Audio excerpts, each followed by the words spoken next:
So I'm gonna try and roll through this kind of quick. Honestly, installing a splash guard is extremely simple, very straightforward, and it's honestly going to take you longer to get the car off the ground if you don't have a lift than it is to install the splash guard. If you got the bumper mounting brackets, I say basically you're going to have to remove all your plastics, which is just going to be a bunch of damn push clips to be able to remove the bumper. So you're going to do that, pull all your plastic clips and stuff out for top of the grill, the lights, and all that mess. And make sure you unhook your fog lights and your side markers before you try to remove it, or else you're going to be pulling on your damn wires. So if you've never pulled a bumper before, it's extremely basic. It's a little bit time consuming to get the actual bumper itself off. But other than that, I mean, it's fairly simple. Just be mindful of where you grab so you don't flex the bumper, crack the paint, anything like that if you have an older bumper with, worn out GM paint. Now, when you go to replace the bumper mounting brackets, they only fit one way, so you really can't get it wrong. You have these plastic push clips that come from the top side of the lip here. I'll have some pictures in the in here as well. And you literally just pop those out, pop the old bracket out, put the new bracket in, and secure it with the push clips.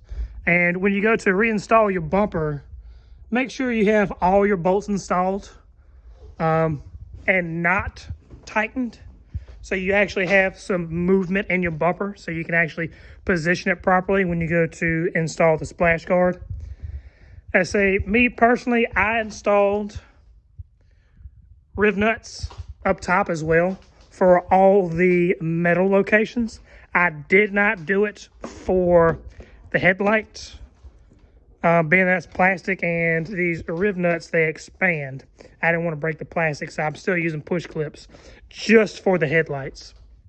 But everywhere else has gotten riv nuts and stainless bolts up top, and that also helps really seal up the gap between the bumper and the hood. Still not, super car tight and everything, but it's way better than before, especially with the splash guard installed to help support the bumper. Now, on to the actual installation of the splash guard. The only thing that you really have to pay attention to is making sure that you flare your riv nuts fairly well. If you use the stainless ones, and if you have like the smaller grip gun like I do, they're a little hard. You're going to probably use two hands unless you got, Hercules strength. Then you should be pretty good to go. So once you get all 12 for the bumper installed, we need to test fit the splash guard under the car and support it with, a jack stand or a board or something that you have that's a proper height for where you have your car, depending if you have a lift or, like me, on the ground. So basically, you're going to snake the splash guard into the bumper.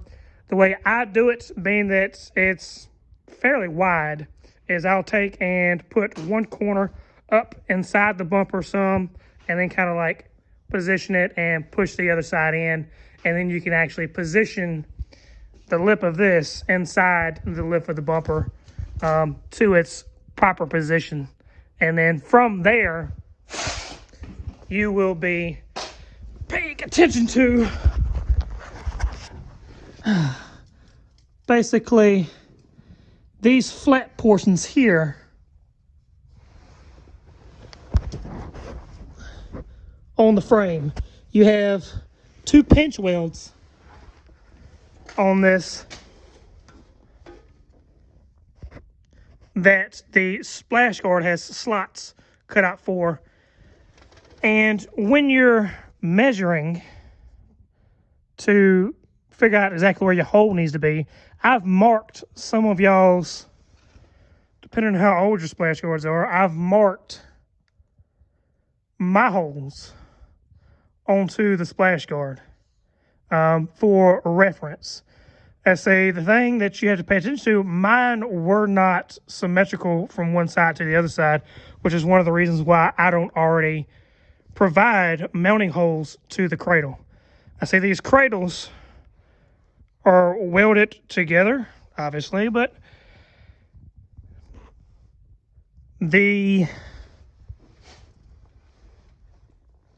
bar that comes through it actually is blocking a lot of this plate underneath.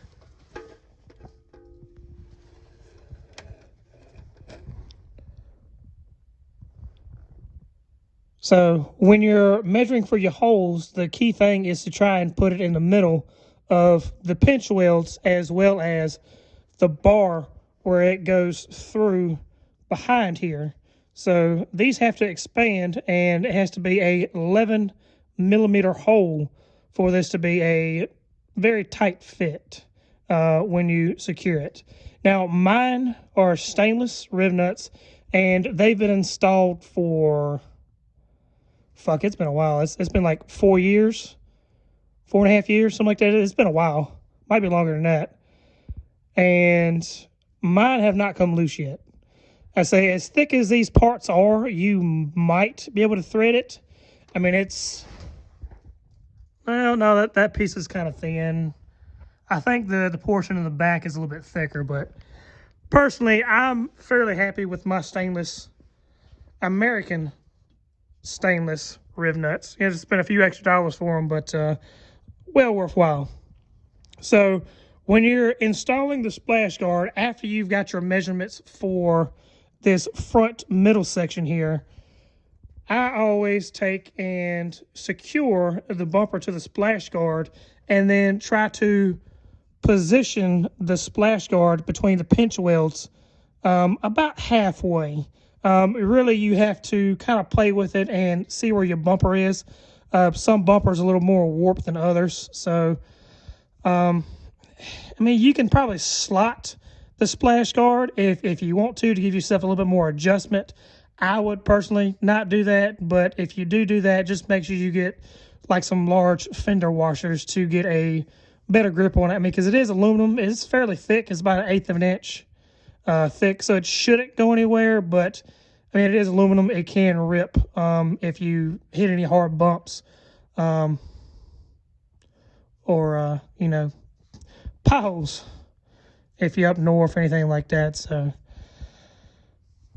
So securing it to the bumper first, and then once you've finalized your holes here, install the holes, install your nuts, make sure you got your holes and everything lined up on the splash guard here. Secure it here and to the bumper first, because in the back, these are all symmetrical on my splash guard, so you should be able to just drill straight through here. What are you barking at? So you should be able to just drill straight through here, through the splash guard and to the frame. It does not hurt to just kind of eyeball it, double check. Like I said, these are kind of close in some places. But I put 5 mounting points for mine. You know, 1 here, 1 in the opposite position here, and then 3 in the back. You don't have to have 3 in the back. I put 3 in the back just so I don't have any kind of rattle, anything kind of vibration, anything like that, without having to add any kind of rubber seal or anything like that to worry about any noise. I don't have any vibration noise or anything from mine, being just metal on metal, but mine is also secured fairly tight. So the reason you want to secure it here in the bumper first is the back half of this is slightly bent upwards. So it's ever so slight. So what you want to do is you want to secure it here in the bumper first, and then take a jack and a board and kind of jack up on the splash guard to get the curvature correct, so that when you drill through it, you are drilling in the correct position, and you don't have to elongate your holes to get the splash guard to actually fit without cross-threading these. I made the mistake of not doing that first myself and ended up having to egg shape one of my holes. So that's a perfect circle. That one not so much, because I failed to do that. So to keep from having cross-threaded or having to elongate your holes, just make sure you take and bend the back first, and then drill your holes through, put your rib nuts and stuff in and secure it. Now, the only part that starts to get fancy, I guess you would say, or a little bit more difficult, currently being that I don't currently have any brackets made to secure the fender liners to the splash guard. And so until recently, I've never had fender liners. So I've recently, in the last design, added the curve and everything to the splash guard to actually give you better fitment for your fender liners. I say the issue that is current with these is that they aren't flat on the bottom.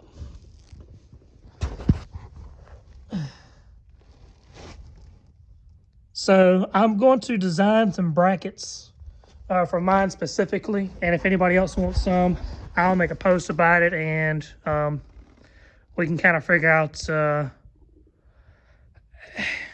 how really to install these.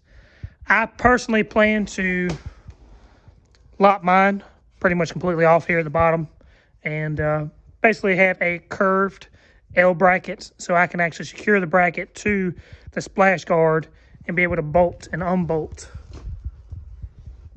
the fender liner from the outside for easier access, quicker remove to get to any parts that need to be repaired or maintenance, like grease fittings and such. So currently, if you have fender liners, my suggestion would be to likely, trying to think best way to install one of these. Probably just the plastic push clips, to be honest with you. Probably take and chop about half of it off and just pop you some holes through it, and get you some of them plastic push clips. If you replace the ones up top, you can probably just reuse the ones up top and use them for your fender liners to install the fender liners to the splash guard. And that should be more than sufficient to hold it, unless you want to, do like me and go above and beyond and make a bracket yourself. But all in all, between getting the car up in the air, measuring for your holes, mounting everything, it should honestly take you probably less than an hour. It'd probably take you about as long to get the car up in the air if you don't have, a lift, than it would be to install the actual splash guard itself. I say once it's fully installed and you've got it secure, then I would go back and start to tighten up all the little bolts and stuff once you get all your adjustment and everything right to get the desired fitment for your bumper and the splash guard and everything.